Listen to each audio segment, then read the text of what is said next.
One of the things that I've learned from training more than 2 million professionals around the world is sometimes the difference between you and people like you is the ones that crush it know exactly what to say, when to say it, and how to make it count. They know the power of the right words at the right time, and they treat that as a profession.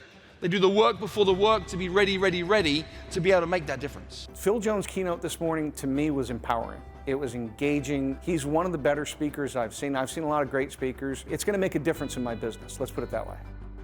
So the content's been very much about building your environment to what you want. What's going to help you thrive, what's going to get you to take action, and what's going to get you to what that one thing is that you want to achieve in your career. Watching Phil Jones's speech this morning was an awesome experience. When is the worst time to think about the thing you're going to say? It's in the very moment when you're saying. It's in the very, very moment when you're saying. So our goal is to be able to elevate our thinking, elevate our approach to the conversations that we have.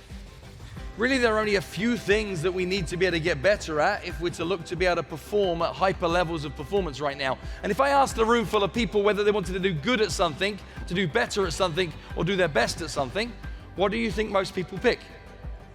They pick the best. Now, I believe that that is a stupid belief. And I'll explain for why. Because best practices suppress performance. If there is a best way of doing things, that's as good as it gets, and that can look down at me. Best is only informed from the past. All the time I was trying my best, I made no progress. It wasn't until I decided to shift my focus from trying my best and to do the work to get better that all of a sudden that thing became easier. Same is true in any skill you're looking to master. Don't look at how to do your best, work to get better. And the fun part is, wherever you are at in your professional journey today, can you be better tomorrow than you are today? Better the day after that than you were previous. In fact, if you live on the relentless quest for better, you will soon find that over time, better always beats best. It was fantastic. We are so blessed to have an ecosystem where we bring in high-level talent. His book was phenomenal. It's changed my life. I read it constantly, and his presentation was awesome because it went a little bit deeper. It was awesome. I enjoyed it so much.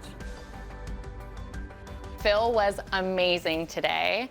I love the fact that he immediately connected with the audience. The content that he brought made using different language so simple. I love that the psychology of our words have such a huge impact and influence on our customers and our clients, and that Phil breaks it down so it's super easy to remember. Quick question on the second set of words here is, who in this room would see themselves as open-minded?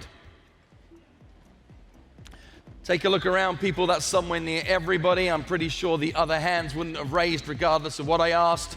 Could offer cash, cookies, or cake, still not going up. I mean, who are the people that never raise their hands when asked to raise their hands? We learn a fact, and the fact is this: the whole world likes to see themselves as open-minded. They like to see themselves as open-minded. Doesn't mean they are open-minded. They just like to see themselves as such. How does that fact become useful to us? Well, what it allows us to be able to do is to use it with a fair advantage to give people a fine reputation to live up to. See, again, if I wanted somebody to consider my idea, I'd simply ask them how open-minded they would be to considering that idea. And guess what? I've now got 90-10 odds in my favor. Phil was so engaging. It wasn't just the fact that he went out into the crowd and was talking and doing all that, but you really felt like he was having a conversation with you. Subconscious brain is powerful in the decision-making process. Why? Because it has a yes output and a no output. People think that no is the enemy of yes in the world of sales. It isn't. Maybe is the enemy. Indecision is the enemy. Be real with yourself for a second. Track back last 12 months. If everybody that thought about, considered, potentially, maybe, sold their house or bought a house, actually acted upon that initial piece of fuel, what difference would it have made to your year, your life? It would be significant. So if you can talk to the part of somebody's brain that is fundamentally more decisive, then what you can do is you can increase the rate of action. And if you can increase the rate of action, you can increase the rate of transaction. Phil Jones's book, Exactly What to Say, is a book that you can't just read once. It's so simple, and we tend to overcomplicate everything. So to have such a nice framework right? To just really keep it easy and simple for us has been great for me. If anybody has the opportunity to read his books, I definitely recommend it, whether you're in business, sales, you name it, it can be beneficial, or even just for your personal relationships, just to have more meaningful conversations. Let's borrow some basic psychology in that human beings are a lot like sheep. What do I mean by that? We're happy to follow a pack. That's why you're far more likely to believe 37 strangers on a Yelp review than any recommendation from your mother-in-law. So knowing that we are happy to follow a crowd, and knowing that you would like to be able to tell people what to do without them feeling like they're being told what to do, because you know they want to know what to do, next time you want to tell somebody what to do, simply explain to them what most people would do in that circumstance. And when you share with somebody, here's what most people would do in those circumstances, their little voice kicks off in head and says, aha, I'm most people. So I'm going to do that, and there's no way you can convince me otherwise.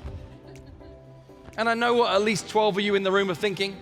You are thinking there is no way on earth that would work on me because I am not most people. So you know what I say to all of you that meet that criteria? I say, please, don't be like most people.